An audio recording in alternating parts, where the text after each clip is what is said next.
ディズニーが最初に開発し、その後スピンアウトし、オープンソースとなったドラゴンチェーンから、ドラゴンチェーン商用プラットフォームおよびドラゴンチェーンインキュベーターが登場。まず資産となるデータの保護に重点を置いているドラゴンチェーンプラットフォームを見ていきましょう。サーバーレス構造を用いた拡張性高いプラットフォームは、スマートコントラクトの開発者たちが Java、Python、Node、C# など使い慣れたプログラミング言語で作り込まれるようパッケージ化されています。さらに、すべてのスマートコントラクトが Amazon AWS とその他の機能にフルアクセスできます。次はドラゴンチェーンインキュベーターを見ていきましょう。ドラゴンチェーンインキュベーターはブロックチェーンプロジェクトのローンチに必要なプロセスを標準化しました。では次にドラゴンチェーンの市場を見ていきましょう。暗号通貨、マーケティング、法律、ソフトウェア開発、採用といったあらゆる分野のスペシャリストたちが集まるエコシステムになっています。また、この市場には開発者たちが再利用目的で収益化したビルド済みのスマートコントラクタライブラリーも含まれています。最後に紹介するのがドラゴンチェーンプラットフォームとエコシステム全体のすべてのサービスにアクセスするためのトークン化されたマイクロライセンスです。ブロックチェーンビジネスマジック用に設計されています。あなたも最も安全で柔軟性が高くビジネス仕様のブロックチェーンプラットフォームとエコシステムの一員になれます。10月2日、いよいよドラゴン発売開始。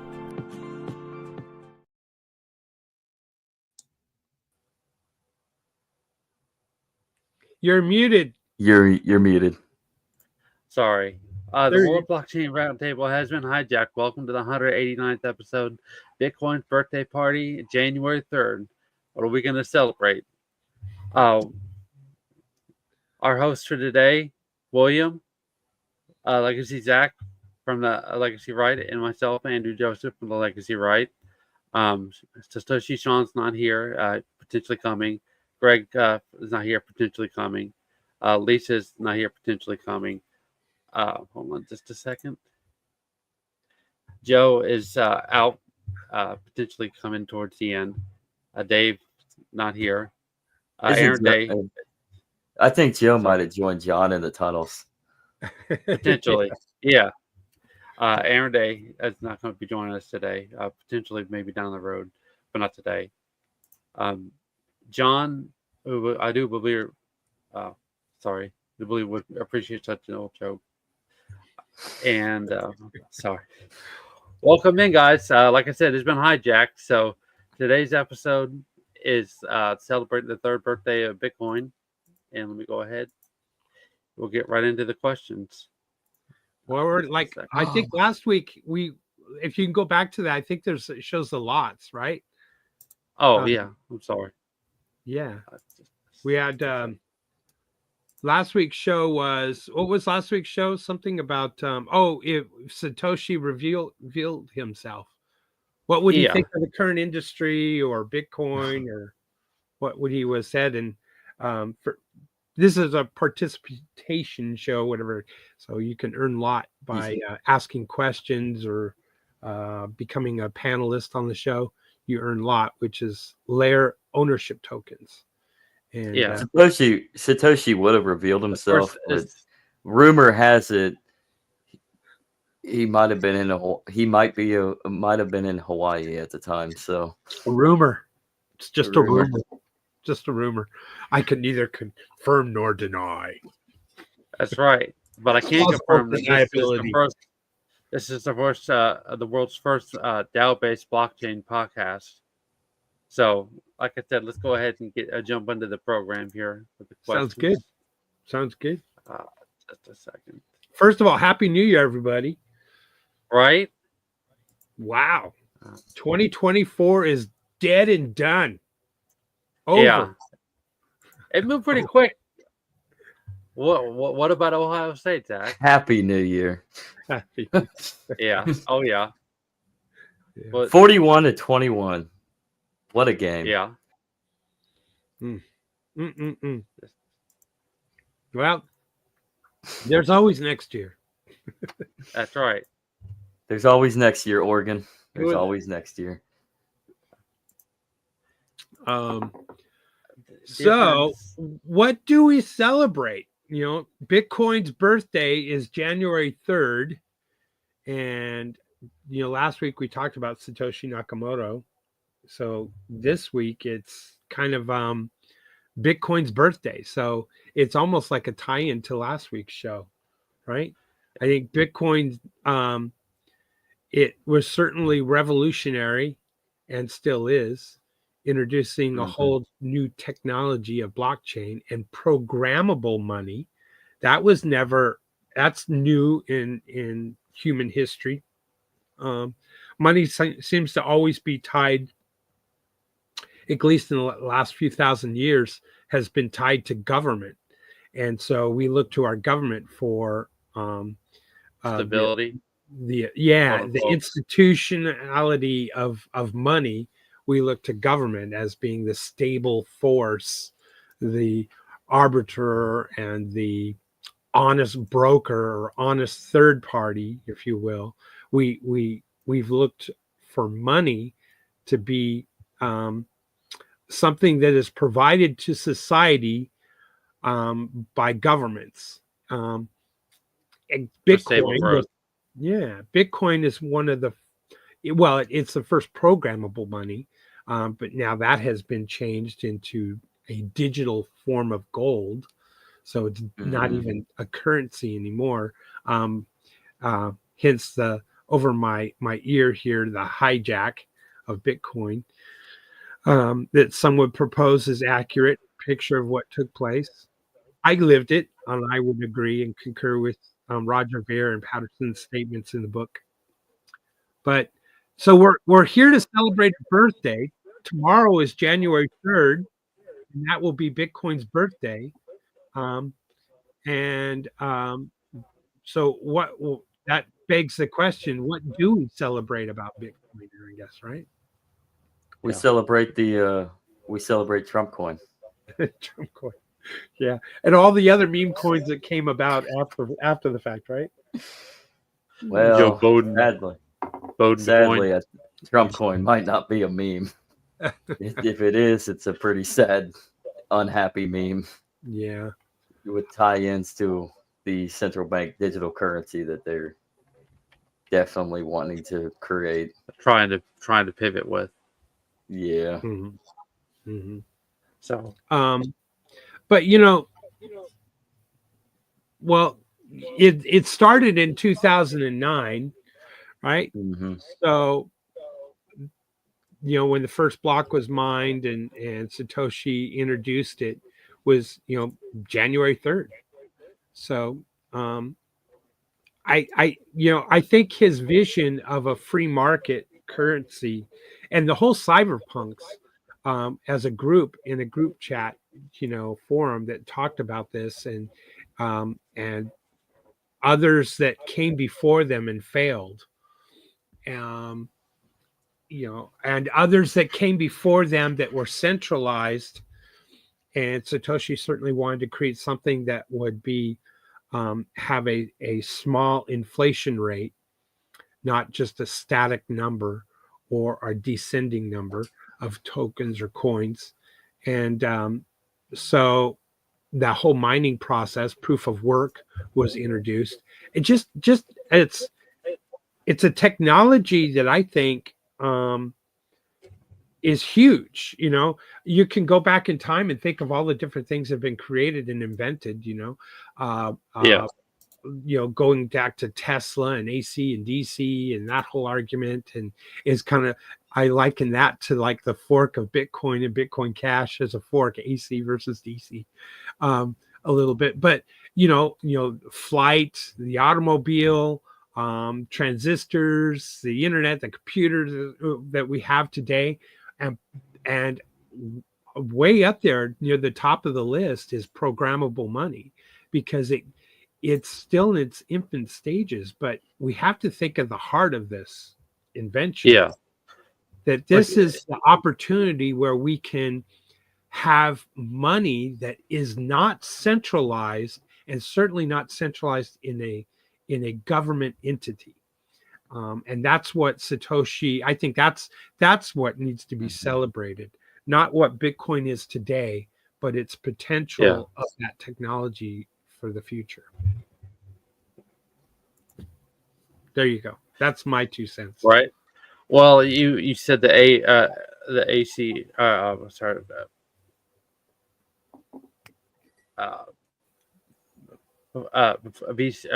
BCAD, and Oh, it's like in ACDC. instances, right? Yeah. Yeah. I'm ACDC. sorry. That's like it. It's like instances, right, or arcs, and it's starting a new pivot. Mm-hmm. Mm-hmm. So Yeah, and you think of like going back. Let's look at Columbus.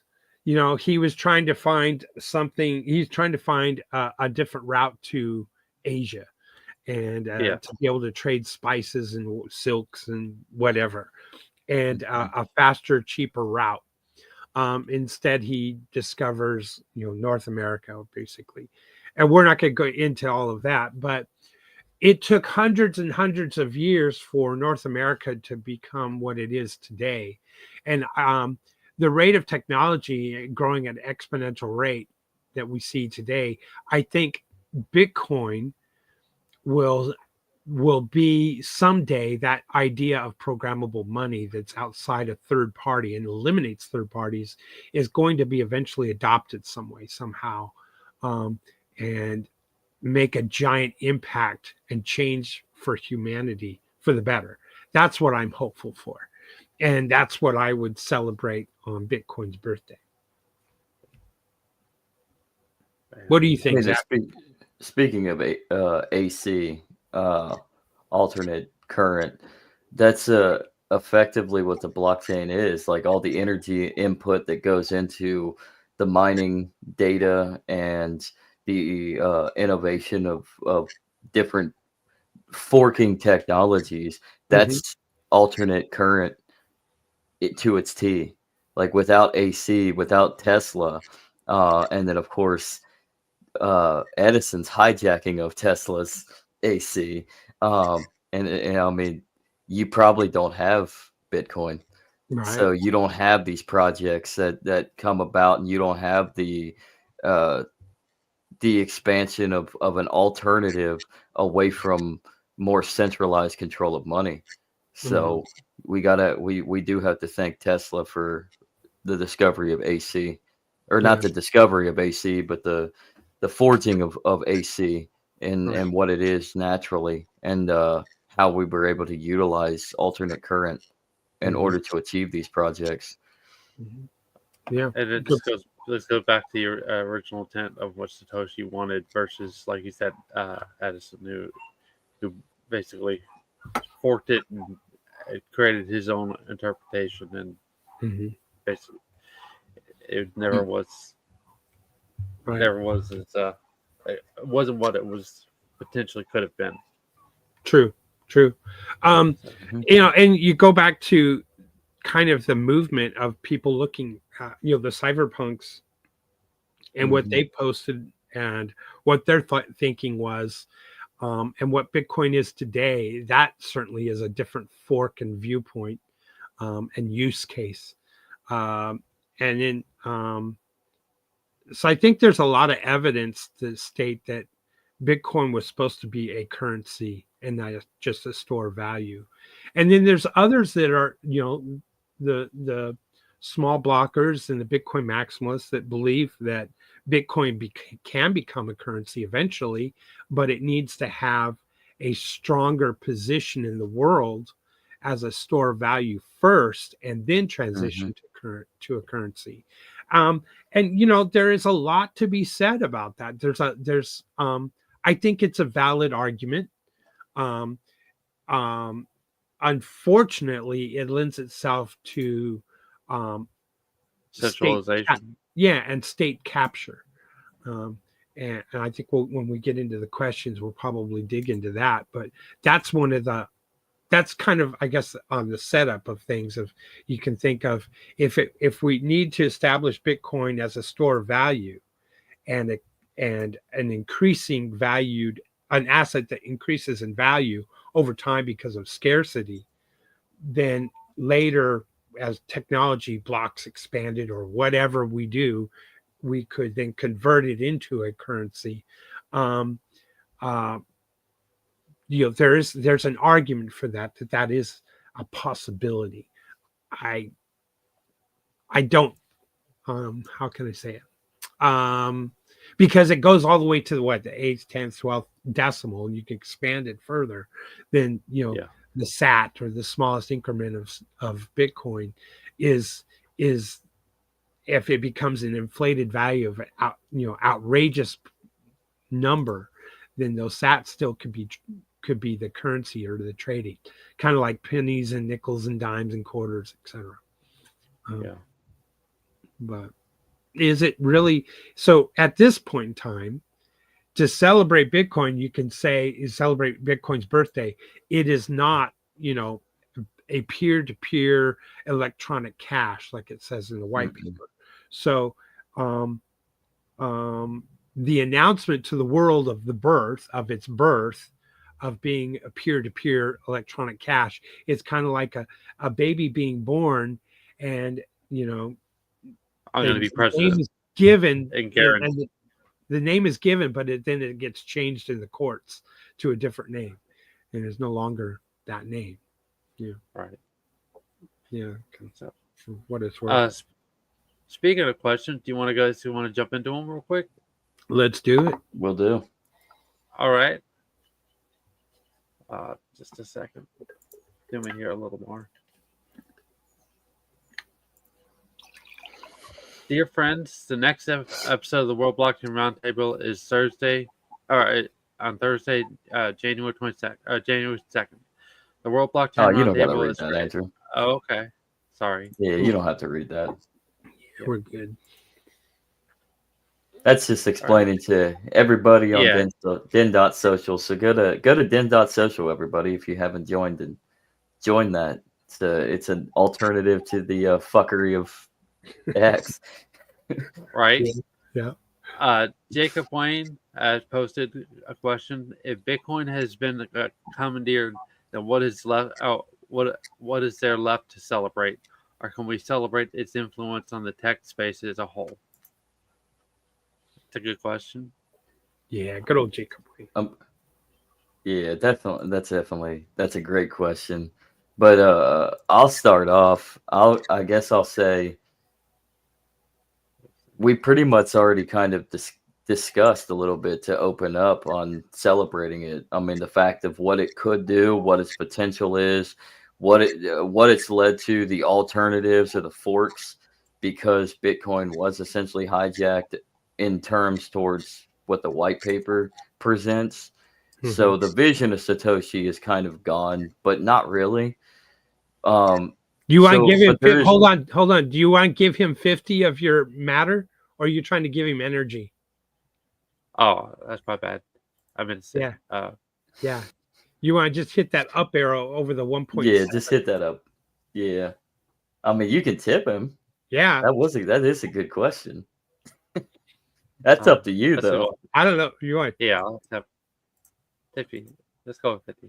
You're welcome, Jacob. There you go. You're a good sport. Otherwise, energy. Right. Well, anyway, as you were saying, Zach, I'm sorry. No, but I mean, the celebration that we should have is what the potential of it, what it has given to the world, and maybe, like, to your point that you just said, maybe the small blocker Bitcoin maxis out there that believe that Bitcoin has to expand into a store of value ratio first before it takes over as a new reserve could be the transition that it needs. So maybe we are on the right footing for Bitcoin, or maybe it's just presenting other alternatives around the matter that Bitcoin has been abused, and you start seeing more alternatives start rocking through in the use of Satoshi's vision, like Bitcoin Cash, like Monero, like the Xano token. I mean, because there's all different. The what's great about the blockchain, Zcash, yeah. But what's great about the blockchain is there's just so many different ways that you can use it and explore it and expand on it. So that's enough of a crypto tard of me to talk. So I'm gonna move on and let the emperor speak. Well, if it had, he poses the question with an if Bitcoin really has been commandeered, then what do we have left to celebrate? And there are a lot of people that have moved on from Bitcoin and don't want to participate with Bitcoin for that reason, because they believe it's been commandeered, it's been hijacked, its original purpose has been nullified, and it's become digital gold. And there are those that recognize that and say, well, I still want to participate in the concept of digital gold. And, I like that idea in that I think it's still not financial advice. Do your own research and don't invest more than you're willing to lose. But there is that opportunity, that potentiality. Gold not all the gold has been mined on this planet. And who knows, we might be able to mine, asteroids pretty soon for gold. So the gold scarcity is still present at the current time. Having said that, Bitcoin scarcity is locked at 21 million, Bitcoin, and most of which have already been mined. So this, unless Bitcoin Core, which is your core developers who hold the code and would be able to change the code, unless they were to somehow, some way increase that quantity above 21 million Bitcoin.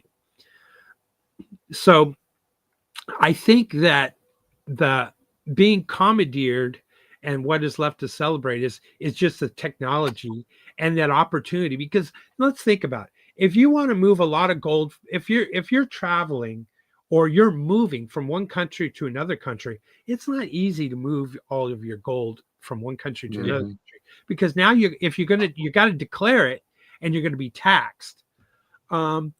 Whereas Bitcoin is digital gold, and who knows if the other country is going to know what your wallets are or how much gold or digital gold you hold. And so it could be theoretically moved from country to country and not be declared. I'm not suggesting you would do that, of course. Do what you will. The potentiality is there. So I think that is really, if we're going to keep it as digital gold and look at it as digital gold, that is an amazing ability to be able to transmit or move your gold, shall we say, across borders without interruption, without taxation. You have that option, if you will. You might be breaking the law of the country you're leaving or the country you're going to, but it is an option. Whereas physical gold is a little bit harder. That's truly is smuggling, right? So we can celebrate that capability that Bitcoin provides. And can we still celebrate its influence on the tech space as a whole? Absolutely. I mean, the whole concept of blockchain, we've created a whole new form or different type of database that has all kinds of use cases. That's why we see, 10,000 different cryptos out there now, is because all the different use cases. Now, some of them might be just meme tokens, but some of them have real solid dead projects, utility. Yeah, dead projects, real utility, real value.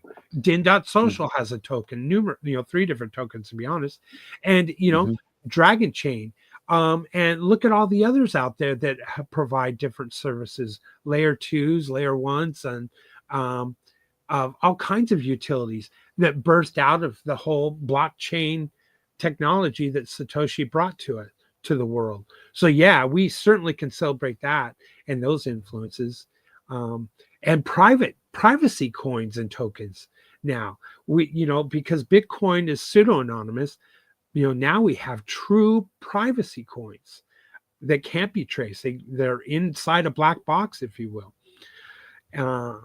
So I think there's a lot to celebrate from the technology, to answer Jacob Wayne's question. I do know that when somebody is like a corporation buys out another corporation, what they'll do is they'll step in and run things as they're operating for a while the same way, and then they'll slowly make transition for to not only merge the two departments, so the different departments under one roof, but to take the company or the corporation in a new direction. And that seems to be what happened, at least in the traditional sense, to Bitcoin Core as a development house. So, I mean, we can.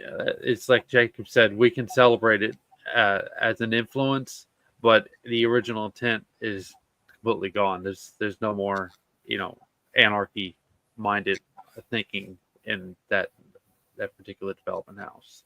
Mm-hmm. To that comment, thinking though, I'm gonna push back on that anarchist dream aspect though.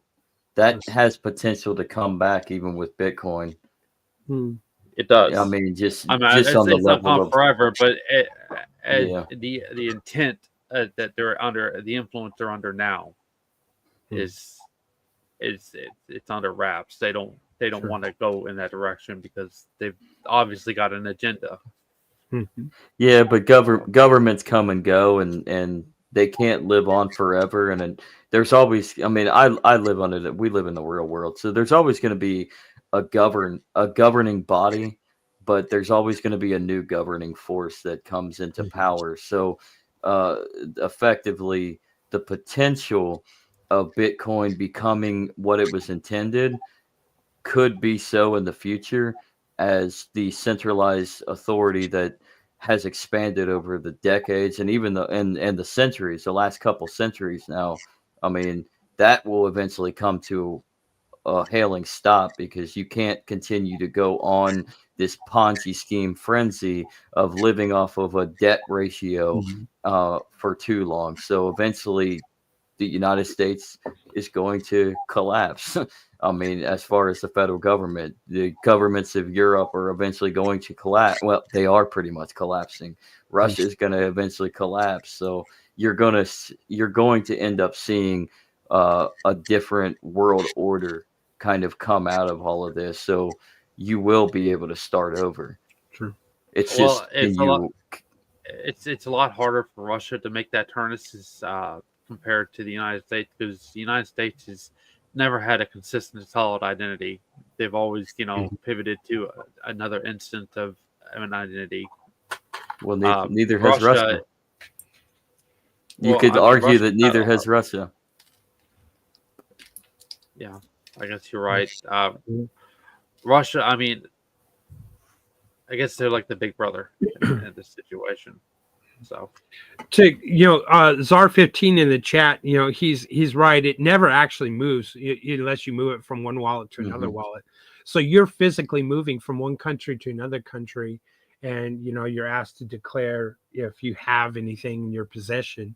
So the question is it really in your possession? It's sitting on a wallet on a blockchain, and it's kind of in the ether, right? So it's really not in your possession. So from a legal perspective, you could now governments have caught on to that idea and pivoting and changing their laws and the regulations on what you have to declare when you go into another country. And so yes, he is absolutely right. From a technical standpoint, Bitcoin never moved. Once you're crossing the border, it may move from a wallet address to another address, but it's still sitting out there on a blockchain in Ether. It's not physically in your possession. And then I think his other thing is it's still anarchist, just at a different level, in his opinion. And I agree with him on that comment as well. Bitcoin still has, there's mixers available out there to mix your Bitcoin, change it, suit it, obfuscate who is holding what Bitcoin or a portion thereof. So that is part of the anarchist movement or libertarianist, viewpoints. I mean, I remember Roger Ver talking about that on several of his videos back a couple years ago, about how they didn't want to make it private on the base layer of Bitcoin Cash, that they wanted to have that option to have mixers and stuff like that. So that was something he was Yeah. Very Bitcoin. encouraging Yeah. consideration. Years ago, Bitcoin Cash instituted a mixer, shall we say, within its wallet, and it works very well. Very, very well. There's still there was a, like, I don't know, there's $1 million challenge to try to break it and trace a transaction to that effect or something. I don't know if it's still out there or not, but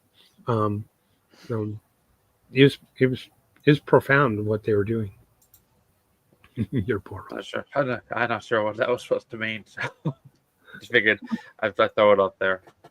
Let's go ahead and jump to the second question. Ruh-roh. Back. I'm bashing Trump. I'm bashing Trump with this question. Initial stance. Trump's position on Bitcoin has evolved. He stated in 2017 that he wasn't a fan, and his focus was to support the dollar and not the cryptocurrencies.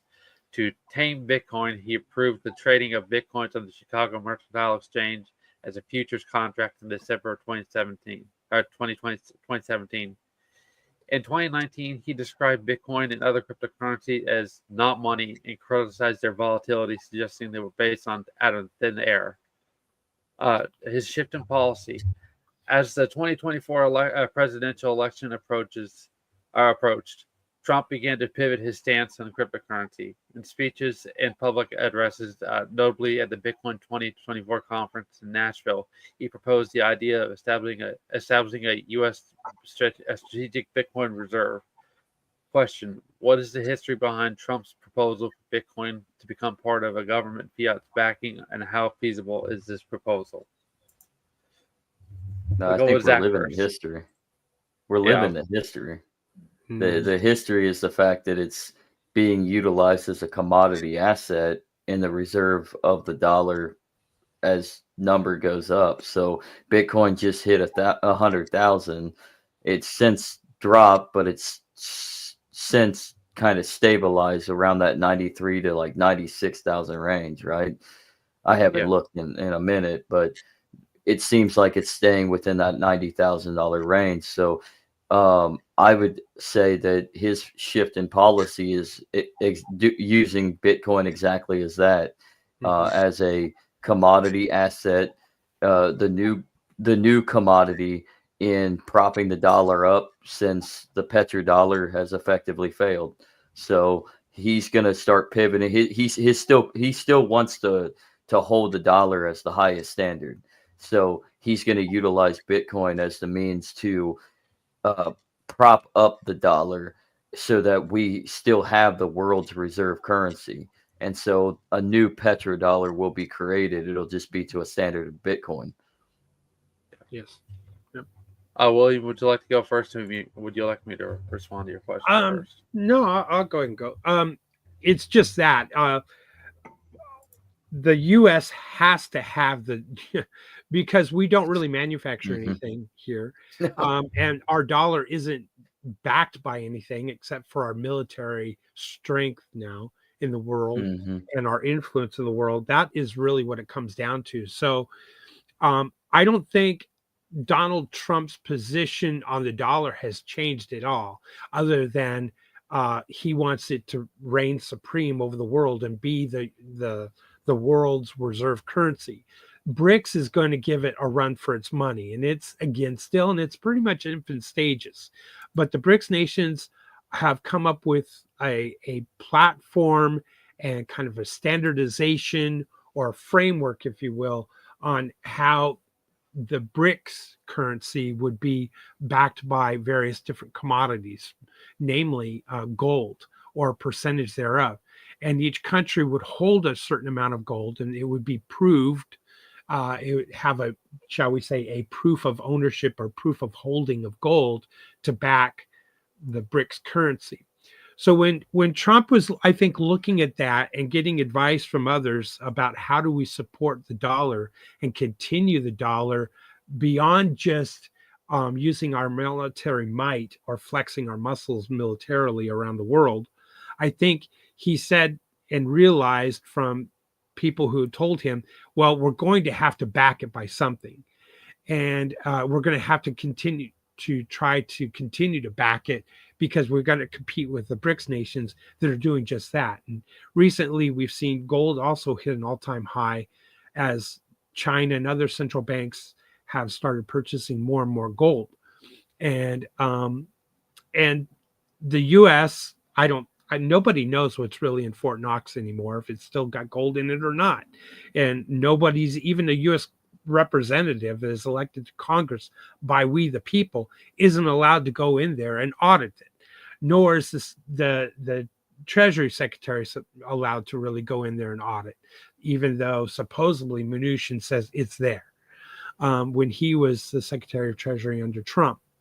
Speaking of which, in December 2017, he and Trump were the ones that allowed Bitcoin to be tamed. And I'm using the word tame Bitcoin because the president of the Mercantile Exchange, the CME, which was the first financial asset in the US and probably the world that actually was allowed people, shall we say, Wall Streeters, to speculate on Bitcoin. And that created the dump in price when Bitcoin hit its $20,000 mark in December of 2017. And we went into a bear market for years in the Bitcoin space or the crypto world because of that action. So I think his stance on Bitcoin certainly has changed, but it's changed because the valuation of Bitcoin and what it represents and what it could be as, shall we say, digital gold. I think he realized that's what we need. We need to back it. Now, it's crazy to me. Is it feasible that Bitcoin could be used as part of a backing, shall we say, or commodity to back the valuation of gold? Well, printing dollars to buy Bitcoin is ludicrous and it's crazy.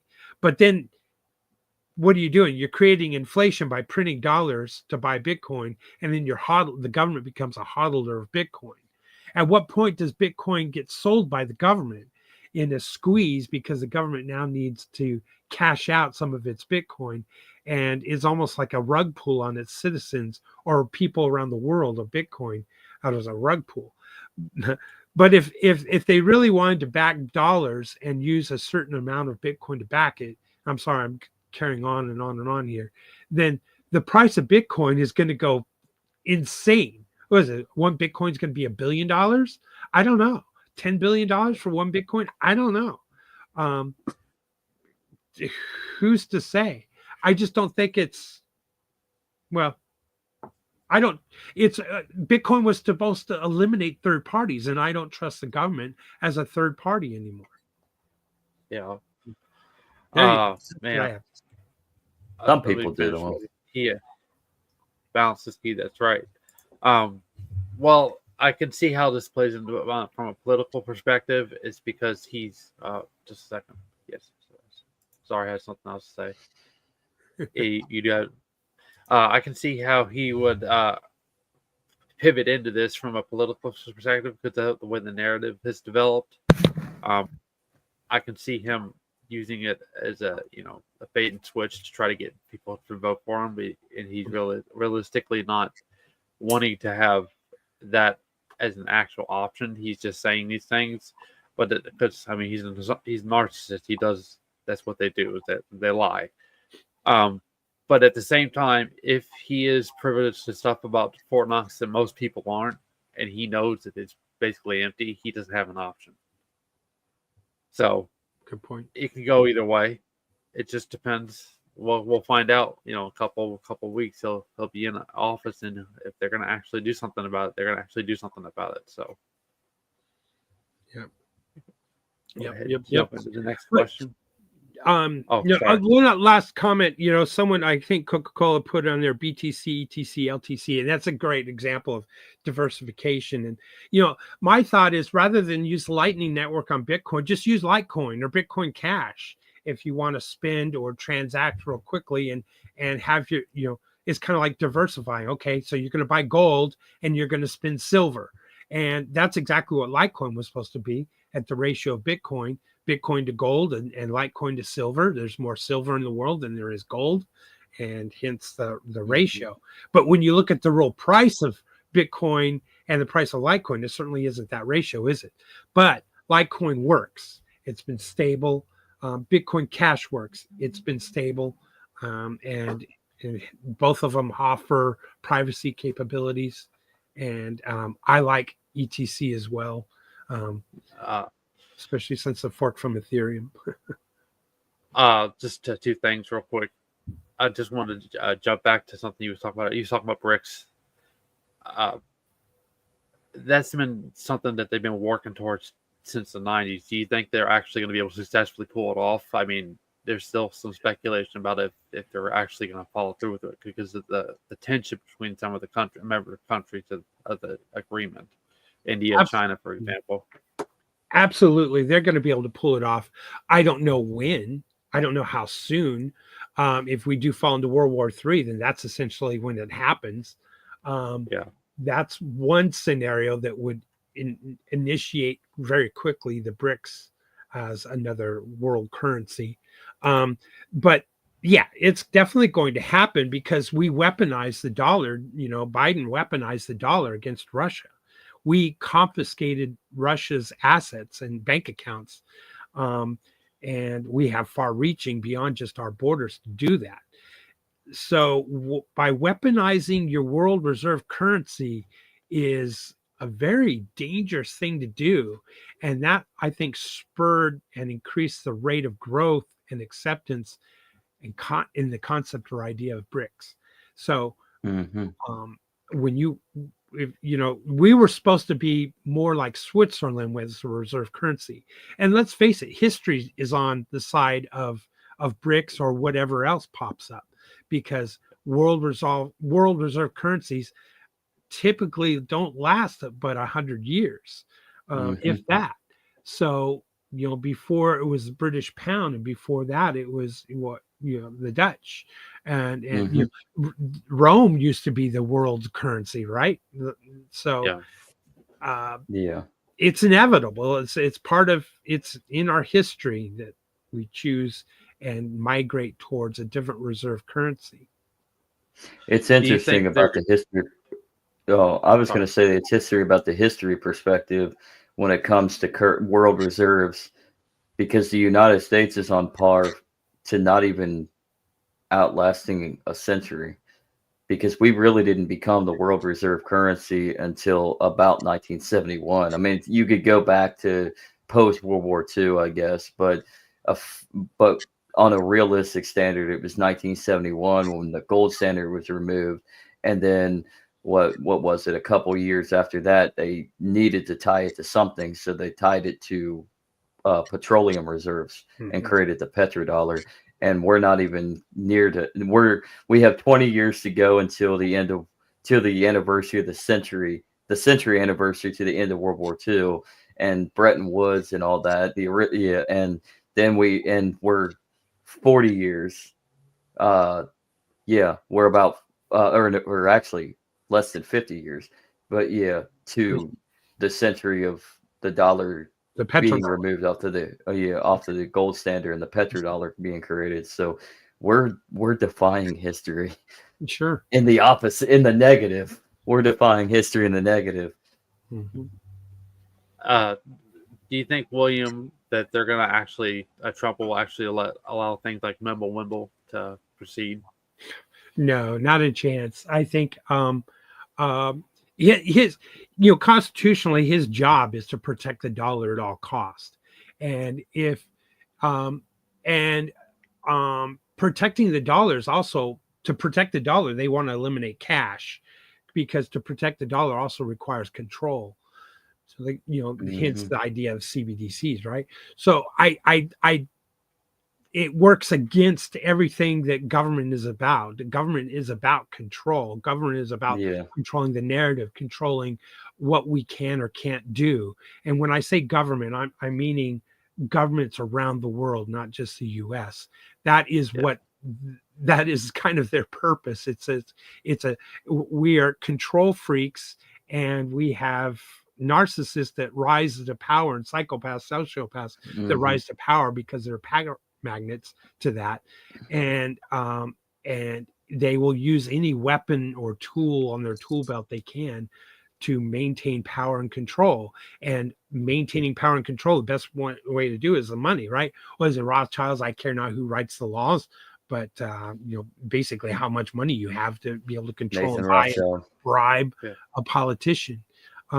So that's what basically really boils right down to our birthday celebration tomorrow. Bitcoin is the ability to have a non-governmental source of money, programmable money that eliminates third party.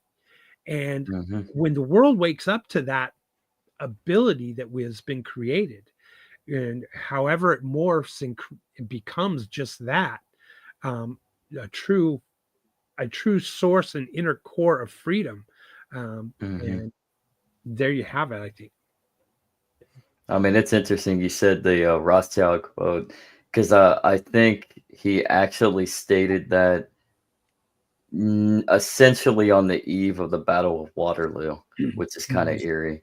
And then the piggyback onto the constitutionality of Trump pretty much being in charge of protecting the pegging of the dollar.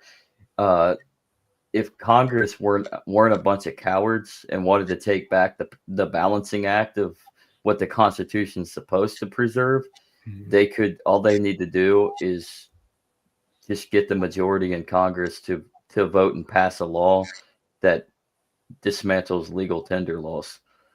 But that's never going to happen. So, I mean, at least not in our lifetime, that's not going to happen. Yep. The best. Let's see. Go ahead, Andrew. It's the next one. Okay. Yeah. How has the regulatory landscape for Bitcoin evolved? What might we expect in the future?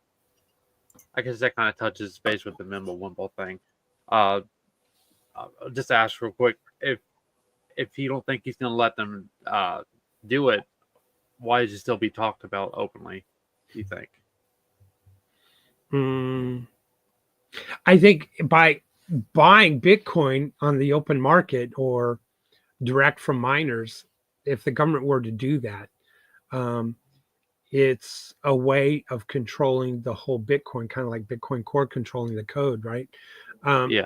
So it's trying to control the market and take advantage of that market, the increase in price.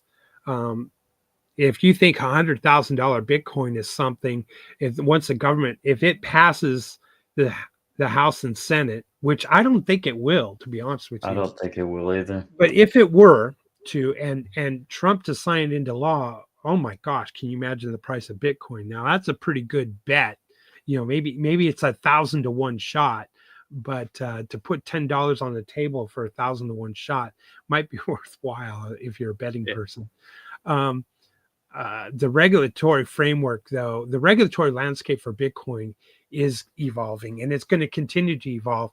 And like I said, I think government is not going to want it to increase too much in value, because they will lose control. It's the horses have left the barn already, and they're gathering some of the horses back by buying Bitcoin and putting it as a reserve so they can control those horses.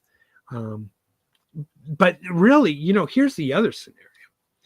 If you want to talk about control, is imagine the fees. Imagine if Bitcoin is worth $10 billion per coin. What are the transactional fees going to be? And that's going to price all the retail people out of the market. It will. And back in 2017, it was up $1,000 just for one transaction at least. Yeah.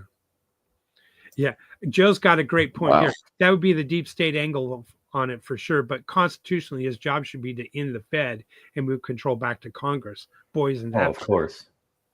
Yeah, then that goes back to my point. Congress needs to be less cowardly and actually, pass some laws that take away power from the executive branch so that you can actually have a separation of power, and Congress can actually go back to what they're supposed to oversee, and that's the regulatory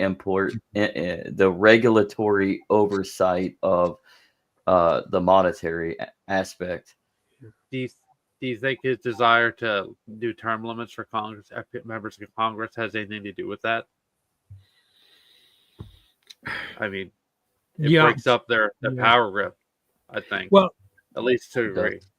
I think term limits, this is just me speaking, but term limits, I think, is just a pipe dream. That's just not going to happen. We would like it to happen. Vivek had the best solution is, grandfather it in. You're in Congress, vote for term limits, but it won't apply to you. It'll apply to the person who replaces you in your House seat or Senate seat. So that way they're grandfathered in, and these people can keep getting elected and elected. The incumbents win more than 95% of the time anyway.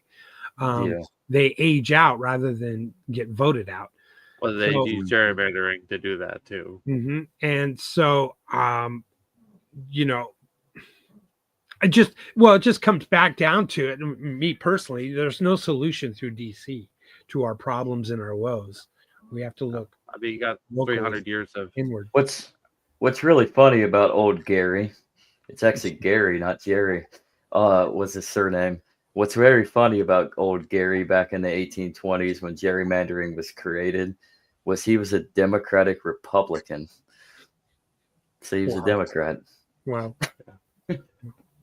So what do you guys think? Do you think the regulatory landscape is going to change for Bitcoin worldwide or US or whatever as the price continues to grow? I think.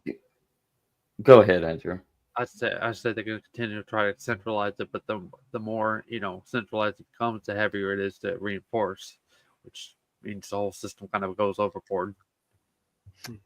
I think we're starting to see a little bit more input in the centralization of it, with El Salvador obviously taking Bitcoin, moving even further into their centrally controlled aspect of Bitcoin as a reserve, in the fact that they're starting to push for more collaborative international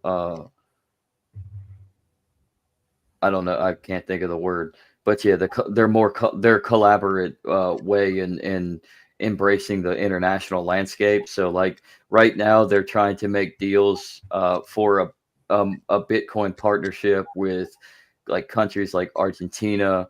They're going even farther than that, going into Africa, Asia, some European. So while we're seeing that go down is where you're going to see a regulatory landscape of Bitcoin evolve to a much stricter level to maintain these international partnerships.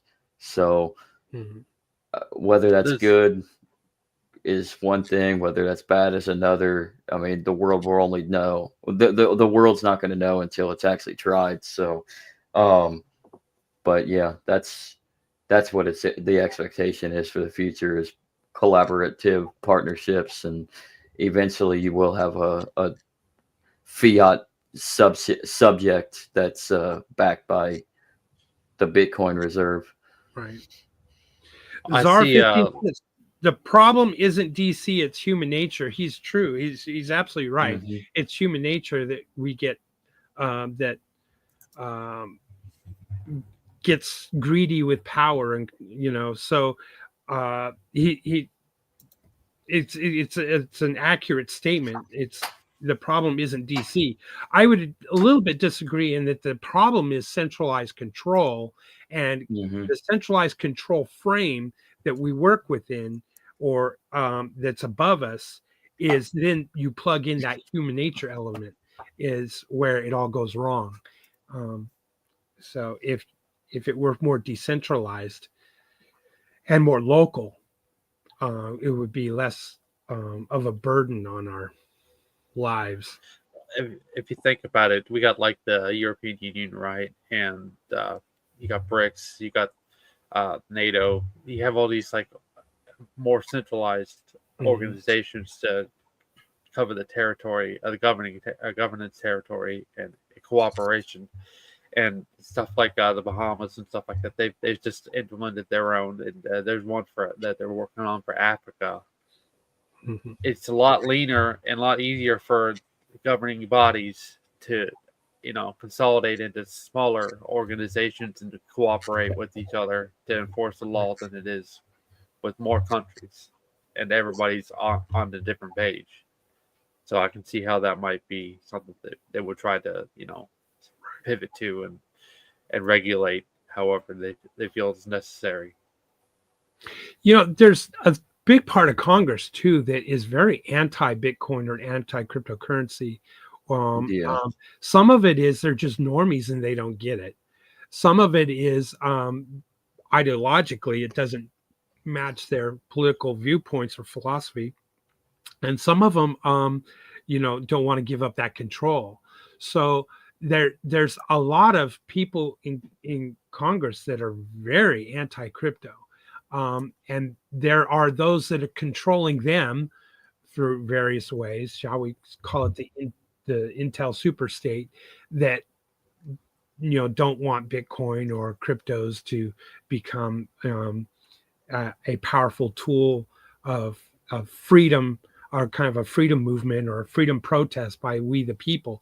So they're going to fight for any kind of legislation. But this also goes back to the point about Trump. We have to put it in perspective. Trump is an old man. And as an old man, he is, Bitcoin and crypto is not his norm. It's not in his wheelhouse at all. And he hasn't really needed it. Right. He's been a very wealthy person for a very long time. It's not immediately necessary for him. Exactly. And he's far removed from that technology, I think. He might be advised or get advice or information of what it is and how it is, and maybe kind of understand the concepts, but he's certainly not using it, I don't think. And if people are saying, oh, you can use Bitcoin this way, well, you really can't, because the fees make it ridiculous. You can't buy a cup of coffee with Bitcoin. Well, technically you can, but you're going to pay an outrageous amount because of the Bitcoin fee, right? So because Trump is so far removed from the technology and understanding it, and you could say he's a normie, I don't think he's really going to side with legislation that is going to be really pro-Bitcoin. He's going to always side on what's best for the dollar and what's best for the U.S. government, or maybe as America first, shall we say. So I think that's the viewpoint, or we have to think of it in that way. Israel first. Yeah, Israel first. Israel's biting in the bag. Sorry. Yeah. Good one. Let's go ahead and jump on to the next question here. Okay. What are the key technological advancements expected for Bitcoin in the coming years? Touched on this earlier. I like this image I put up. Can you click on it real quick? Yeah. Image. Come on, do something. I love that. Come on, do something. It's usually about price. Come on, do something. If the Bitcoin price was flat, come on, do something.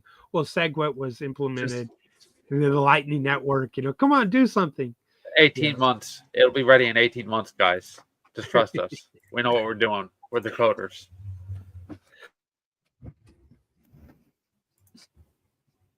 So, yeah.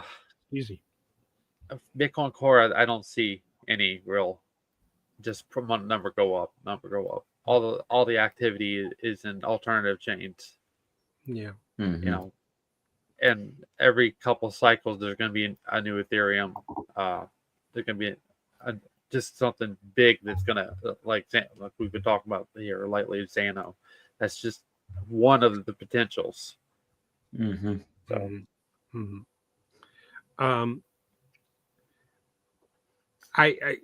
What?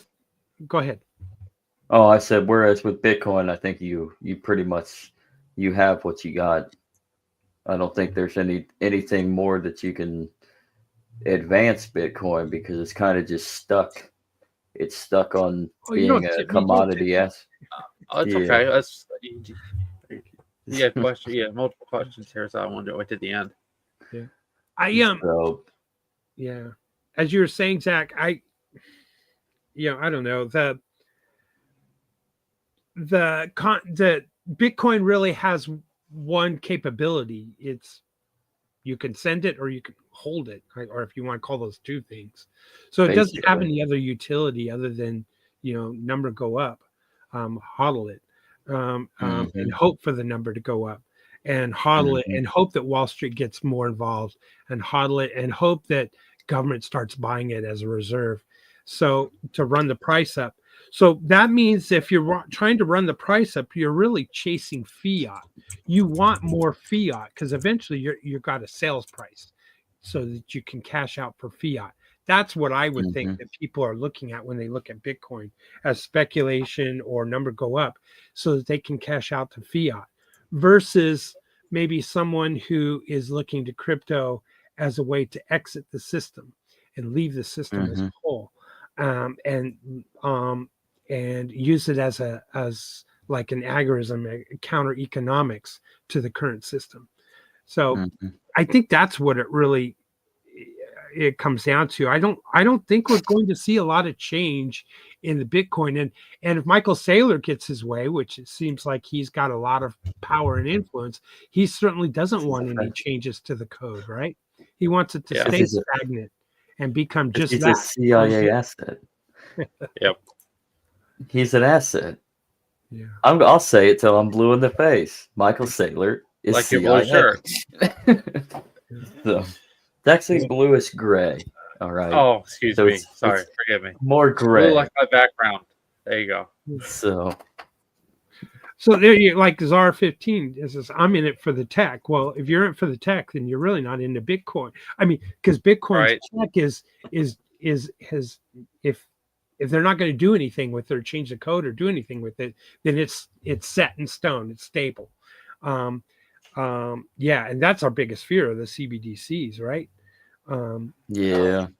Did Satoshi's introduction to the world of Bitcoin and what we're going to celebrate tomorrow, the birth of Bitcoin,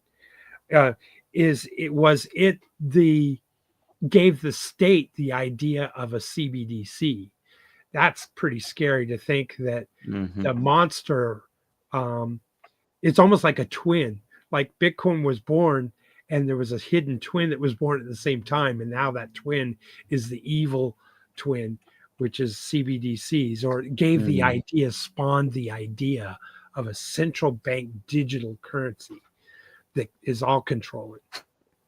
Well, strategic services. I mean, it's almost got a Star Trek reference to it. Actually, I mean, you know how data was built and developed to be that perfect sub study of humanity, right? And then before that was Lore, whom was the initial experiment on the emotional aspect of humanity, driven through Android form. And you see how Lore is he's just your generic sociopath. So he really doesn't have any emotions, but he plays off of those emotions. And whereas Data is the more kinder, gentler, yet unemotional mainframe. Right. I mean, I kind of see that. I see that maybe there was an evil twin that spawned, or maybe Bitcoin is the evil twin. The evil twin of Data was Lore, remember? Yeah. And what was the Dr. Anthony Sue or something? What was his name? Sue. Anthony Sue. I think it's it was either Anthony or Anthony. I know it was Sue. Like an A, but Sue. But Dr. Simlian Sue or something like that. Yeah. I'm horrible with names, but yeah, it's true. Maybe the CBDC is the evil Dr. Sue. Dr. Sue. Yes. The evil twin is, it would be the birth of CBDCs, which are already out there now. And I always, back in early on and during the discussion of Bitcoin, I remember in 2015, I was thinking that if I handed cash to you, Zach or Andrew, and there was no transaction fee. The transaction fee was the energy that it Mhm. took for me to dig the cash out of my wallet and hand it to you. So that was the You're fee. There was no fee to transacting cash. You know, the CBDC, I honestly, I think it's already out there, and I think it's this. Yes. Oh, Costco or excuse me. Oh my gosh. Well, it really is in all forms It's of digital money, right? Our debit it card, our really credit is. card. Yeah. They're already monitoring and selling that data to Yo. whomever on what we buy and what are my buying habits and what's my revenue coming from Mhm. and this kind of thing. The value is Well, only they what we agree it is. It's if that's true, then marketing is king. Boy, isn't that the truth? That's what Absolutely. all these meme coins is about, marketing and being the new Yo. thing, the new and If they always talk about community. If you're going to start a coin, it's all about community. Well, Mhm. community is birthed out of marketing, right? Right. Well, here's a All piece I of gotta marketing. say about that data mining and that centralization of marketing by Costco, they got me for a lot of toilet paper. That's all I go to Costco for. Right. After yeah, We shop at that's Costco. about mhm. Yeah. Uh, Buy in like bulk, baby. Buy in bulk. like when Exactly. Lisa shared this just a minute ago. Hold on just a second. I was being facetious when I was talking about marketing.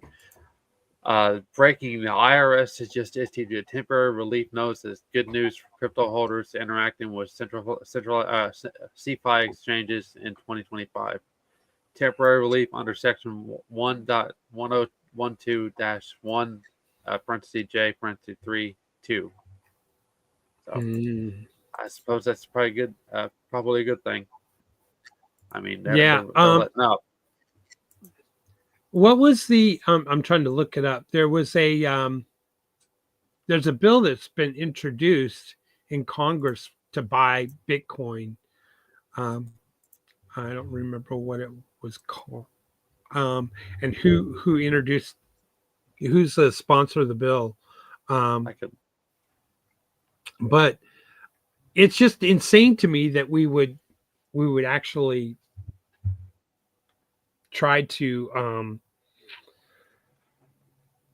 going back, let me go back. When Joe said that if Trump's job is to really protect the dollar, then he should be closing the Fed down, or ending the Fed. And he's absolutely right, isn't he? Because the Fed is essentially printing an endless supply of dollars, which is devaluating the dollar.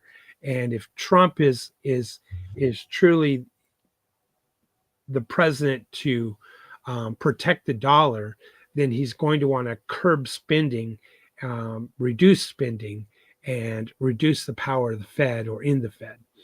Um, I don't know if I can see that happening.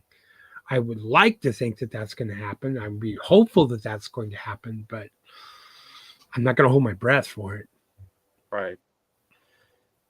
Do you want me, would you like me to go through the thread here and read it off, or just Yeah, whichever you want. okay? Hold on, just a second. You're talking about the chat thread? The one from X that I just had up on the screen. Oh, okay. Just a second. Bitcoin. Right.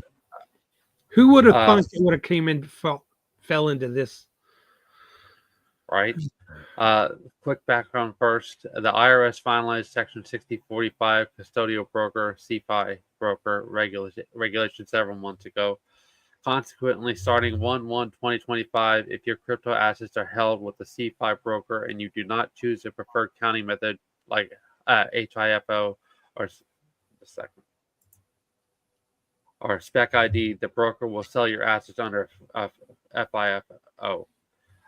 Now, there was a practical problem with this approach. Almost all CeFi brokers were not ready to support Spec ID as of 1/1/25. This means that you had no option other than selling your CeFi assets under FIFO, first in, first out, starting 1/1/25. I think that's what the acronym stands for. Yeah, In a bull market environment, this could have been disastrous for many taxpayers because you're unintentionally selling the earliest purchased asset, which tend to have the lowest cost basis first, while unknowingly maximize your capital gains.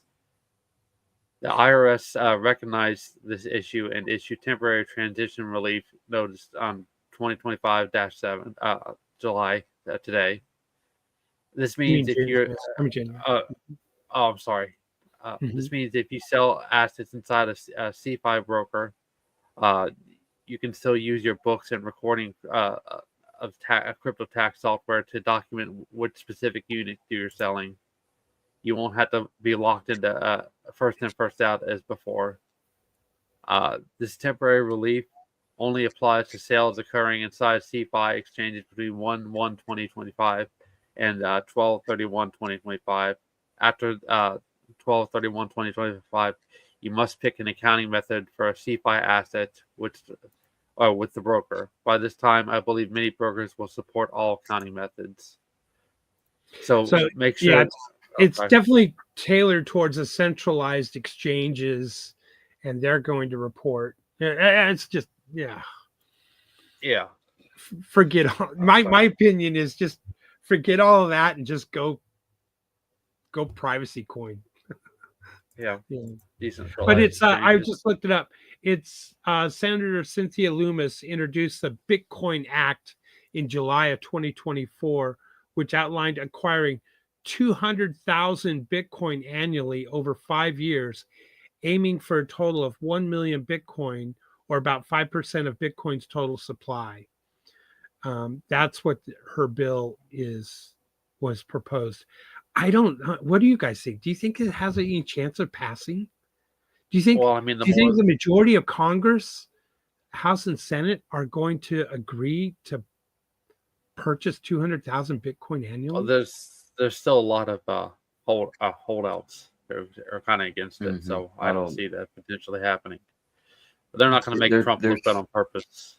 No, you still have too many. There's still too many Republicans that just took the Trump endorsement just for an endorsement, so they have their seat, and then you have too many Democrats that are anti-Trump, so they're not. You're not going to see Congress agreeing on anything on this. Definitely not. And it has nothing to do with Bitcoin or crypto. It more has everything to do with Trump. Yeah. So. Yeah. I don't know. I just don't. I don't see it happening. I don't think the votes are there. And I think we're gonna. The normies aren't gonna understand it, and that's been a big problem for the whole crypto space as a whole. Is a lot of the normies just don't get it. They don't understand it. And and I get it. It's sometimes the idea of handling a wallet and funds can be difficult for some to understand. And some people want, as soon as they get it, they want to spend it, versus looking at it as the whole Bitcoin point of view, as Bitcoin Gold, or to try to for its value to go up. And I think regulation around the world being ambiguous created also problems for people to be able to use it to buy a cup of coffee, or grocery purchases, or this kind of thing. One, because early the volatility of the price, so it was difficult to price goods in a cryptocurrency, because so then hence the idea, oh well, what about a stable coin, pegged to a fiat, like say, pegged to the dollar. Well, then why use that to purchase anything, and have a fee on top of that, other than, okay, great, maybe no chargebacks and this kind of thing, because all sales are final when you transact like that. But again, you're in the fiat world, which you're subject to inflation and the devaluation of the dollar, or the devaluation of whatever your fiat is, the euro or whatever. So it makes no real sense. It's much better to have a token pegged to a real asset, and that seems to make much more sense. So the value of that asset is continually climbing, maybe in a slow pace, or generally speaking, climbs in value over time. That seems to make more sense, but keeping the transaction fees low. So, but I get it. Merchants were struggling, back in the day, before the fork, you could buy an Xbox or whatever with Microsoft and Bitcoin. But the volatility of Bitcoin was creating problems. Yeah.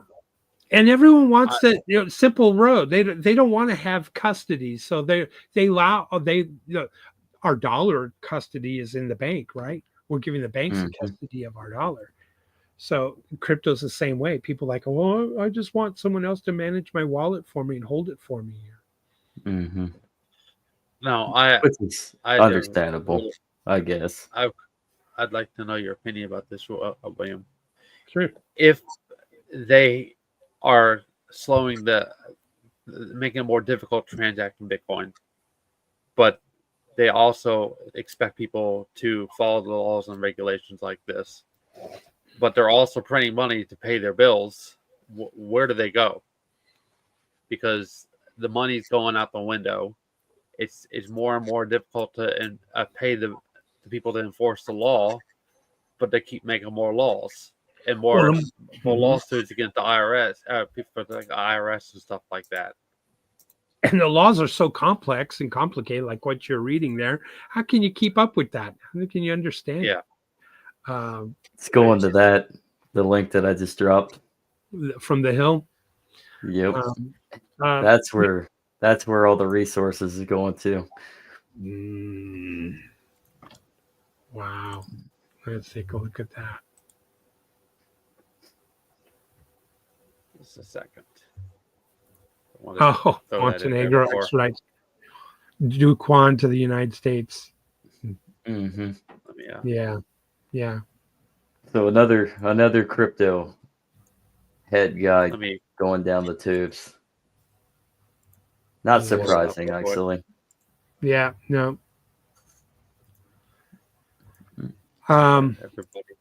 There you go, your police state, right? So I don't know. I'm going to kind of answer your question, Andrew. I'm going to kick it back to you. What do you think? Do you think the way the laws are so complicated, do you think we really can adhere to all of them, especially in the world of crypto? And at what point does it become civil disobedience to not adhere to all those laws? At what point is it an act of protest? But is an act of protest becomes a felony, and you open yourself up to all kinds of, they're going to lock you up in a cage. So I'll kick it back to you. What do you think? When the amount of fear is so volatile and such a steep amount of the population, I think that's when you see that kind of moment transition over, and they say, okay, enough is enough. We can't afford this anymore. It's too difficult, and we have to do something different. And I mean, you'll see like police officers and lawyers and just the best of society saying, no, we can't do this. And they don't have anybody bribe them anymore, trying to make money off of controlling the narrative and the way things are going. So, right. Well, revolution happens in countries where the people have reached a certain limit, and that limit of tolerance, shall we say, or acceptance or trust in their government. And so revolution happens when the pain point breaches a line, if you will, of no, I'm not going to comply anymore. No, I'm not going to adhere to your unjust laws, or no, I'm not going to. I'm going to look elsewhere for a parallel solution to a problem, to solve a problem. And maybe the pain point is inflation. Well, the U.S. hasn't have the inflation rate of, say, Argentina of over 100%. that it has had, for decade. So we don't have that pain point at that level yet. Not to say that it's not coming. I think it is. The global debt that all these governments have ran up, and thinking that MMT, modern monetary theory, works and that they can print endless dollars, I think is eventually a bubble that could pop, which wouldn't be that pain point that would push people to the edge of saying, no longer going to adhere to this.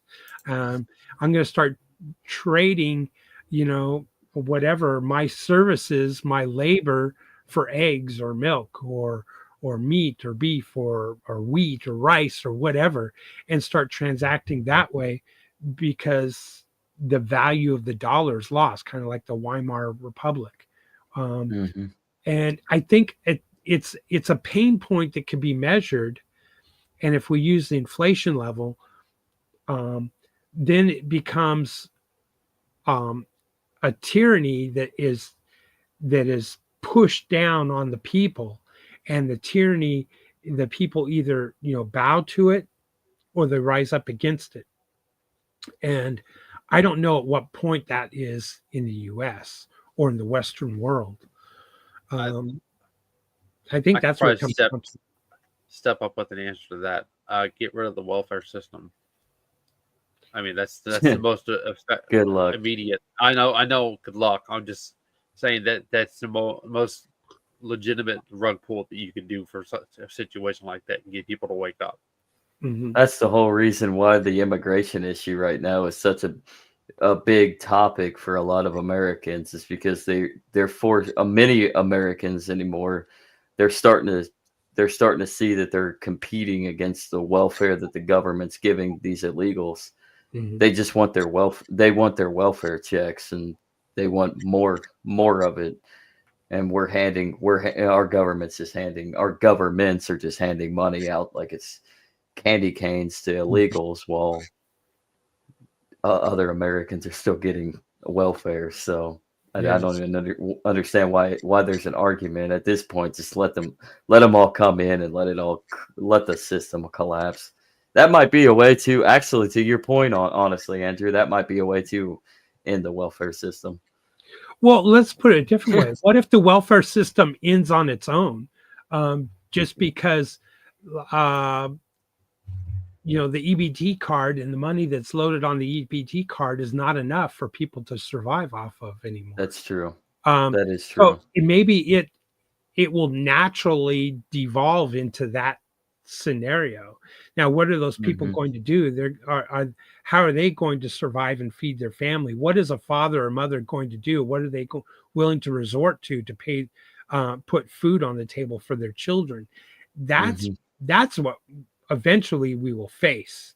Who knows if it's next week or 50 years from now? And I don't see it happen. I don't know. We just don't know when that everything bubble is going to pop. Yeah. Is a war going to be started to, it as a diversion tactic from the everything bubble? Well, I mean, this isn't I going to see be the police war. power. If they do a war, it would be an actual legitimate. Well, not legitimate in the case it's an actual legitimate, but their narrative would say it's a legitimate war.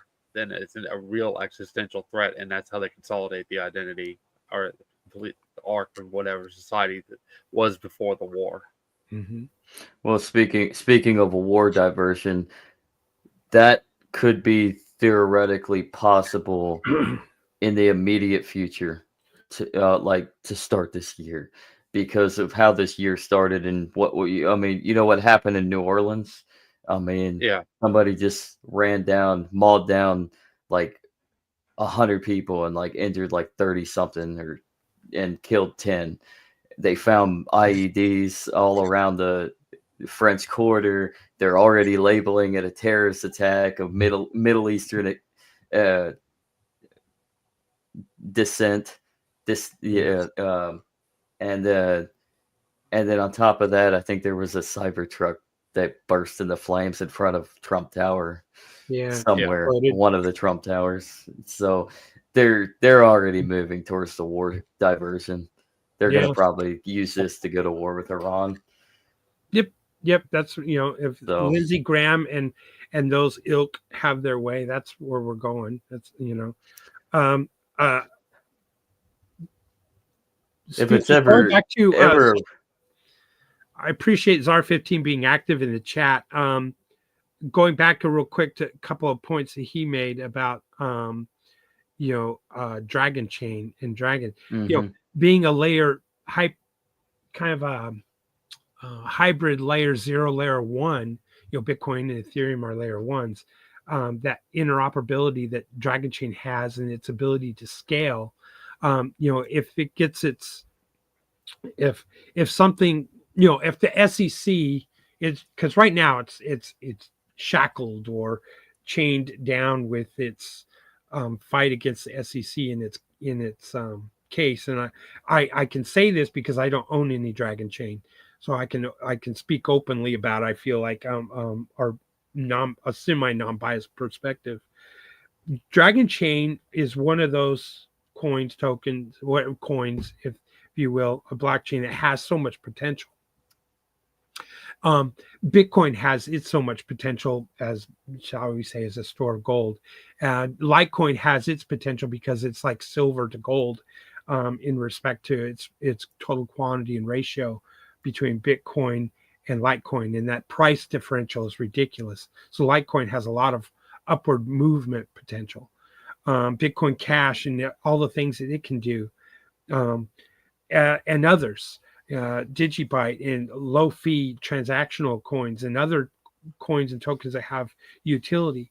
So if we start focusing on those and the ability to create parallel systems and grow parallel systems, I think that is really the solution, and simplifying it to a point for normies to be able to use. That is really the solution to get ourselves out from underneath the shackles of centralized control. That is kind of my hope or my dream of a brighter future. And I don't know what it's going to take for us to get there. But we have another huge, and this is my next point to Czar15. We're up against a huge technological major shift when robots can do our day-to-day chores, or self-driving cars can do all of these different things. And when AI is going to replace so many jobs, how we as just the normie human makes a living to put food on the table becomes a big question. And these are things that could create riots and revolution in the streets, because the difference between the haves and the have-nots is going to grow significantly. When the haves can buy more robots that will go out there and mow the lawn, or the self-driving car that will pick up your kids from school and bring them home, and replace, say, the Uber and the Lyft drivers, and all of this new technology that's coming into play, that's, the AI that is going to replace so many jobs. We're going to, as a society, not just the Western world as a whole, is going to have to come to terms and grip to how is having food on the table and a roof over your head a right, because the ability to make an income to do those things and provide for your family is going to become more and more difficult. On the flip side, you can say, well, no, come on, I am. It's the big, you're talking about the buggy whip. But you and I, all of us that are watching the show and listening to this, have an open window and of opportunity to invest in the future. And I think blockchain is part of that investment, and to reap a reward of number go up, if you will, by making a change in society and being part of that creation of a parallel system that is going to be one that is better than a centralized one that CBDCs have to offer, or a centralized one that a central, behemoth of a government has to offer, and military might and fights around the world. Because let's face it, I think we the people of the U.S. don't have a problem with we the people within Russia. It's government versus government. It's not people versus people. And when we start recognizing that the blockchain world and the blockchain space can offer a peaceful solution and a peaceful way to create a world of peace, and I firmly believe that, and a way to educate the normies and simplify it for the normies to adopt and use, that's, I guess, a long-term future for it. And we have to recognize that we have it right there in front of us, a blockchain capability that can be implemented in what Satoshi's gift was to the world: no third parties, programmable money. There you go. On my soapbox. I'm sorry, guys. Well, no, you're fine. I would touch base with what you said and what Zara said here. It's not a money problem; it's a management problem. Okay, they do more automation. They have more people who are involved with just not having to work because it's all been automated. More people pay attention. You're gonna have people that say, "Oh, we need to have automated police officers, this, that, and the other," and then they'll say, "People, oh no, we need actual, flesh and blood police officers." It is pro and con to both sides, right? But in that situation, you have to remember the ratio for police officers and law enforcement to regular citizens is outrageous. It's like hundreds of citizens per one police officer across the country. I'm being hyperbolic here a little bit, but that's how the market works, though. Unskilled labor is always going to be replaced. Yeah. There's with that being said, more people who are not working, is that going to be a call for more? Oh, we need more. There need to be more police, which means more authoritarian behavior. What do you guys think? Say that question again. Is what behavior? With more people not working and saying we need more intervention and more laws, does that open the door for more authoritarian behavior? Yeah, I think it will. I think it will. Let's just pick one industry, for example. Let's pick the trucking industry. The self-driving vehicle is already, I don't know if any of you have driven a Tesla and its self-driving capabilities, even a Hyundai. Some say that a Hyundai is kind of second place as far as self-driving capability, which is a lower price point in a lot of ways. So many have said for years that it's been regulation that's been the problem of implementing self-driving capability, and lawmakers have slowed that from happening versus its actual ability. Now let's not talk about dirt roads and off roads or inclement weather, snow, or these kinds of things. Let's just focus on the majority of driving that happens on dry roads and the trucking industry. Truck drivers, if truck drivers were replaced, or the majority of the over-the-road truck drivers were replaced, then think of all the people in between. All of the Love truck stops and the TAs and all of the trucks locations where these trucks stop, and people that eat along the way, and the fuel stops. All those jobs, poof, they go away. They're gone. Yeah. They're gone. And now think about the people that support that. The driver who brings the whatever supplies or merchandise that's being sold in these places like Love's Truck Stop or TA or Pilot Truck Stop. All of those things go away. So then the manufacturing of those items, or the purchasing of those items that are bringing them, on shore, So then that's less containers that are arriving at port, and less people moving those containers at port to fill the shopping items. Now let's plug in, maybe Walmart distribution and more forklifts that have become more automated. All of these jobs very, very quickly, if regulation allowed it or the unions allowed it, would be gone in a heartbeat.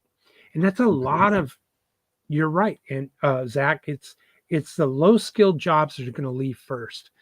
Mm-hmm. And we're going to have to we got to come to terms with that, because this is different than the buggy whips. This is different than the horse-drawn carriage and the horses. These are real life humans that put food on the table for themselves and for their families. And what's actually a scarier aspect is the fact that most of these low wage, unskilled jobs that are going to be out the window, this is going to take a cut to the consumer class too.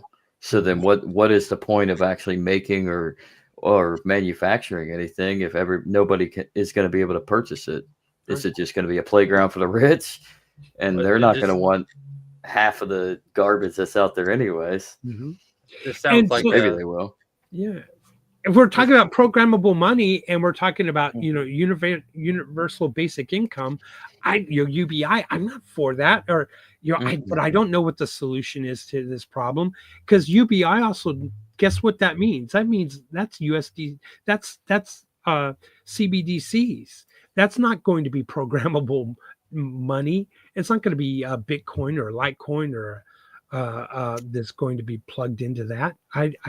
For UBI, I don't know. I don't know the answer to this problem, but that problem, it's like a tidal wave. We see it out there in the ocean, and that tidal wave is coming in to shore real quick. AI is amazing. Is this another instance of the White Army versus the Red Army, where both sides are kind of screwed up, but nobody can seem to make a decision? Maybe. Yep. But blockchain, we have the middle class is shrinking. And I'm not, because I like free market. I don't like to call it capitalism, but the free market will always win. The free market, it's the law of economics. It always wins, irregardless of the state, because the free market can outlast the state. It will, lives in eternal, but the government is not eternal. So the free market will ultimately win. Economy, the law of economics will ultimately win. Maybe not in your lifetime, but we are facing not an extinction moment, but a job extinction moment, if you will. And wow, I know there's this part of the solution is going to include blockchain. That's my optimistic viewpoint.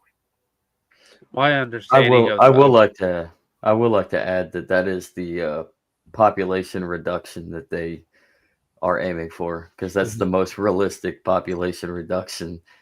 Get rid of the jobs, you get rid of the way of life for most people. A lot of people starve. Unemployment, you can chart unemployment and you can chart deaths. By the higher the unemployment, the higher the death rate. Yep. They go hand in hand. My understanding of charts and just different things about them, like trading charts, is once there's a highly volatile situation like there was during the pandemic, where such a large amount of people were unemployed, it will eventually return to that and surpass that level. So you have to keep that in mind too. We might have another black swan event where such a large amount of people are unemployed. I can't give you a prediction as to how long it'll be, but it is a healthy correction mechanism for the market. Can I got to speak to the chat here. Coca-Cola says, get this man a dragon, and I am no dragon trader. Let me preface why I don't own dragon. Back in the day when I was buying various different cryptos and this kind of thing, I had a hard, fast rule. This is 2016. if there was a U.S. company, I wasn't going to invest in it because I felt that the U.S. regulatory laws were going to come down hard on U.S. companies, and so I didn't buy U.S. based blockchain coins, tokens, utilities, whatever. So that was kind of my hard fast rule. So that's why I really liked what Dragon Chain was doing and had to offer, but I just never bought it because I had wrote that It's a protocol principle. for myself, my personal viewpoint. I crossed it, if you will, when I bought Matter, which is Din.social. I crossed that in that regard because I looked at Din.social as more of a decentralized platform with a worldwide reach, and it was a little different than Dragon Chain. So that's why I never bought and held Dragon Chain. In many ways, I think I was wrong because what Dragon Chain, and now that I've learned more about Dragon Chain, what it has to offer and what it can do, I just wanted the SEC case to end and be settled. And because I saw that the regulatory creature from Jekyll Island, shall we say, was raising its head and it was going to start attacking. And when Dragon Chain was called the ETH killer because it could scale and Ethereum couldn't, I was like, wow. And then that became even a bigger target. So there you have it, guys. If in case you wanted to know, that was my hard fast rule. I believe in Dragon Chain, and I certainly believe in Din.social. But everyone needs to do their own due diligence and decide what they want to invest in, or invest even just time. You can just be a social media miner. That's what I call Din.social. So there you go. Sorry. Just as a matter of transparency. By now, before it goes up. Right. I did participate in the ICO, but we all know how that went. It went from $5 down to 0 cents. Now it's moved back up, and I have purchased a little since it bounced. So good. I think I'd let you guys know. Good for you. Let's see what else. What else is on the list? What else is going on in we talked about the New Orleans thing. What else is going on in the world? Well, OHIO. There you go. Football. Ohio State beat Oregon. Yeah. That was a pretty good match, what I've heard. Pretty good game. Pretty good match. That's what I call speaking of ETH killer or Dragon Slayer. That was murder. I'm not a big sports person. I don't watch it with anybody. I like watching it. I just don't have anyone to watch it with. So, that's funny. Forgive me. And now we get to play Texas. Oh boy! The first time first time these two teams have met inside Texas since 2006. It'll be fun. Oh shoot! You guys. No, what else is going on in the world? We got. I guess Trump, as it happens for every president, they get frustrated because their appointments get held up in Congress or slowed. Yeah. It's a battle that happens every 4 years, regardless of who's elected. It's a tit for tat, and it's a control point. It's a flexing their muscle to get, negotiation to get some other kind of kickback or power struggle. It's disgusting. Speaking of kickback and power struggle, I mean, Trump has endorsed Mike Johnson to remain as Speaker of the House. So we'll see how that goes after tomorrow when everybody gets inaugurated. Well, we saw that coming, right? We saw that coming because Johnson was spending a lot of time at Mar-a-Lago and with Trump, and you're seeing all the photo ops, at the MMA fights, and I love the idea of make America healthy again. we could lower our medical costs if we just became more healthy as a population dramatically. Yeah. Right? Oh yeah. Um, Big time. I don't like the enforcement apparatus that they're going to be utilizing, but at the same time, we can definitely use that to hopefully educate people, mhm. stop being fat, basically.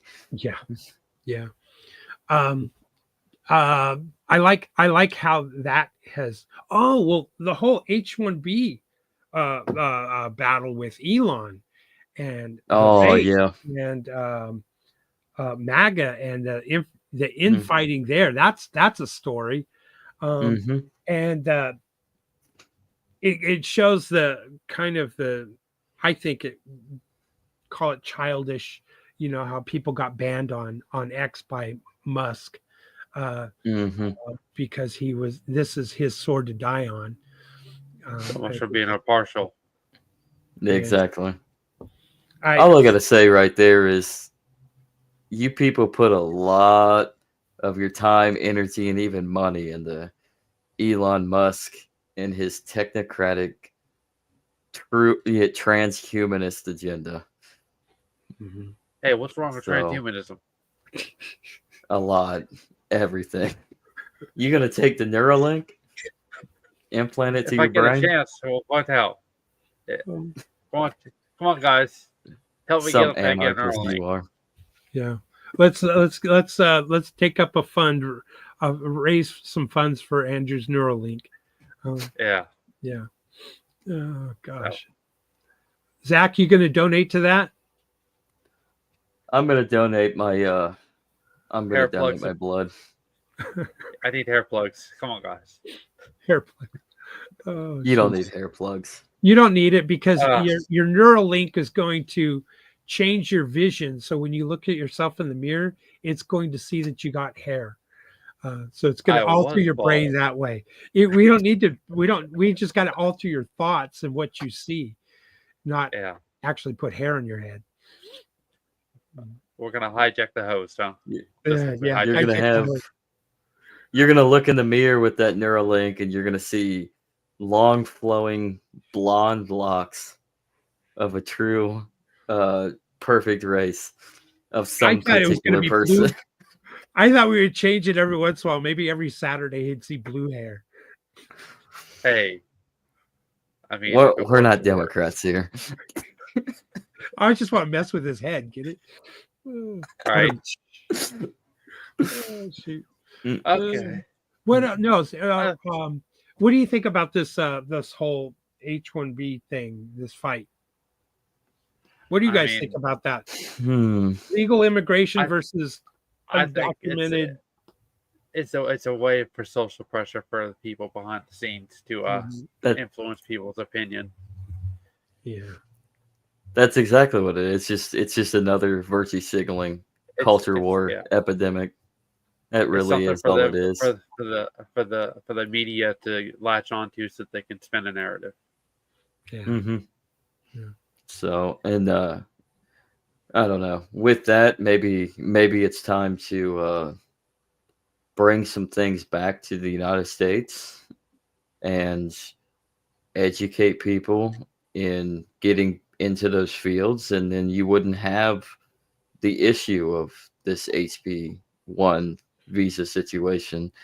I mean, that's where it is, really. I mean, it's not I think the MAGA people kind of show their true colors of where they kind of stand on the color barrier, I guess. But at the same time, it's how the market works. I mean, the reason there's not a whole lot of Americans taking certain jobs that say an Indian, like let's say the medical field, there's probably more doctors in this country that are from the Indian subcontinent than Mhm. Americans, because nobody wants to get into that field anymore. It's too high stress, there's too much money that has to get poured in. You go into too much debt, and then by that point, when you're all said and done, you expect to get compensated for all your hard work because you kind of need it in order Right. to pay down your debt. So nobody's getting in. Nobody wants to be a doctor anymore. at least not from the perspective of America. Not to say that Look, there aren't the kids funny out there trying to become a doctor. the funny thing is, I worked at a medical college.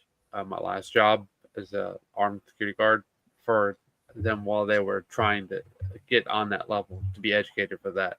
There's an international standard and a national United States standard, Mhm. and if you're coming from India, you're being taught on you're being taught the international standard, not the United States standard. So Mhm. they're on different levels, and there's more a risk of something going catastrophically wrong because they're not on the same page. They're Yes. effectively, they're measuring it on the intelligence that is perceived on Americans, because of our wavelength of the international to United States standard medical standard, it's pales in comparison. Like, we are stupid, at Yes. least to our standardization. We're stupid, so Well, things can go wrong. yeah. Well, let's put it a little bit in perspective. We're not churning out enough engineers from our universities. Enough engineers That's that true.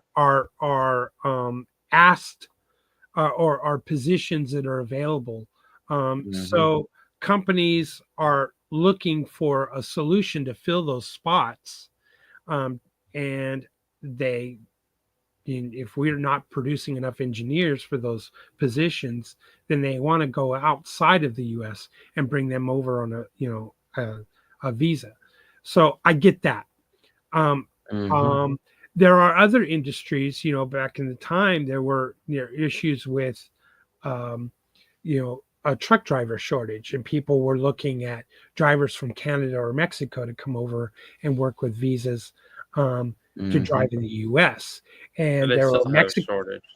there's Yeah. yeah. So there's been all kinds of shortages, and then there are the jobs that, quite frankly, as lazy fat ass Americans, some of us don't want to do it. We don't want to go work in the fields and pick strawberries or No, peaches or nectarines or grapes or that sounds whatever. fun. And so we look to other countries, but this is not just an American problem. This is a centuries and thousands a year problem. People will migrate to go where the jobs are, and look for a better life. They go where they're treated best.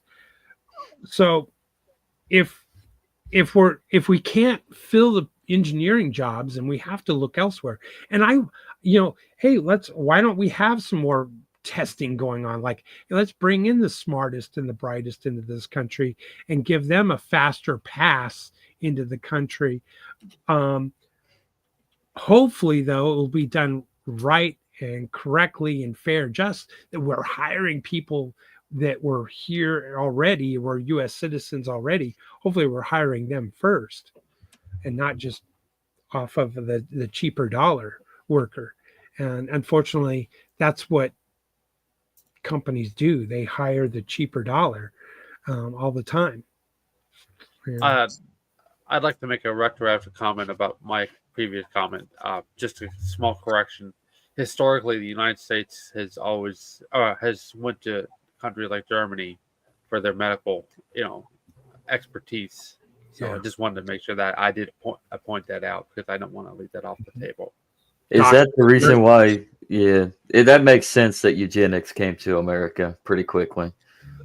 'Cause Didn't it start pretty here, much- went to Germany, and Oh yeah, it started here, went to Germany, and then we imported it back when Germany kind of yeah, revigorated it and made it better. Operation Paperclip. Yeah, Operation Paperclip.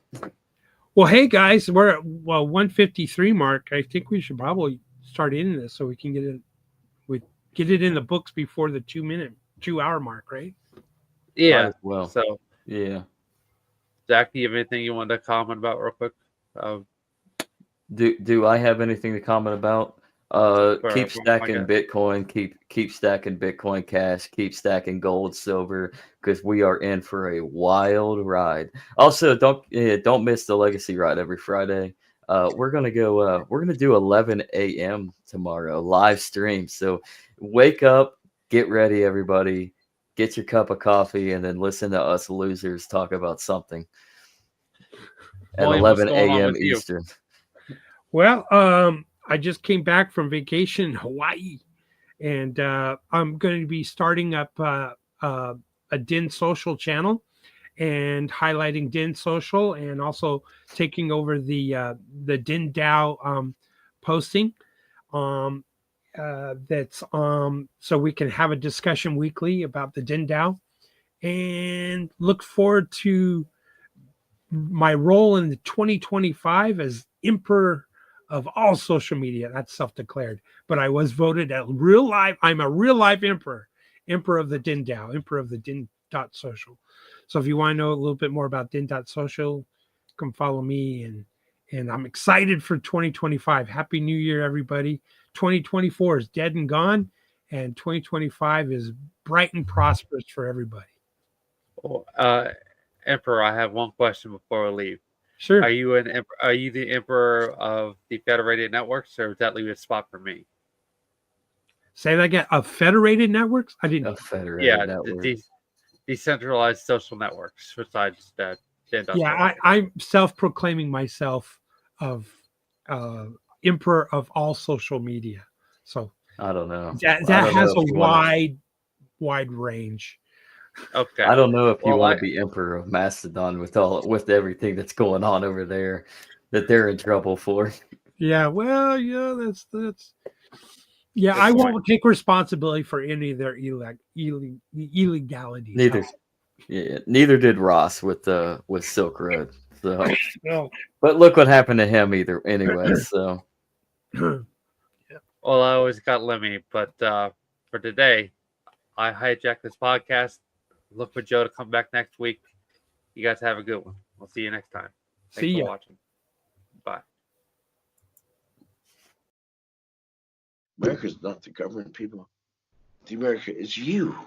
It is the Grand fucking Canyon, the Rocky Mountains, the deserts of the Southwest, the Pacific fucking Ocean, the Atlantic fucking Ocean. It is the grandest continent. And what the fuck have you people done? You have turned yourself into sheep, every goddamn one of you.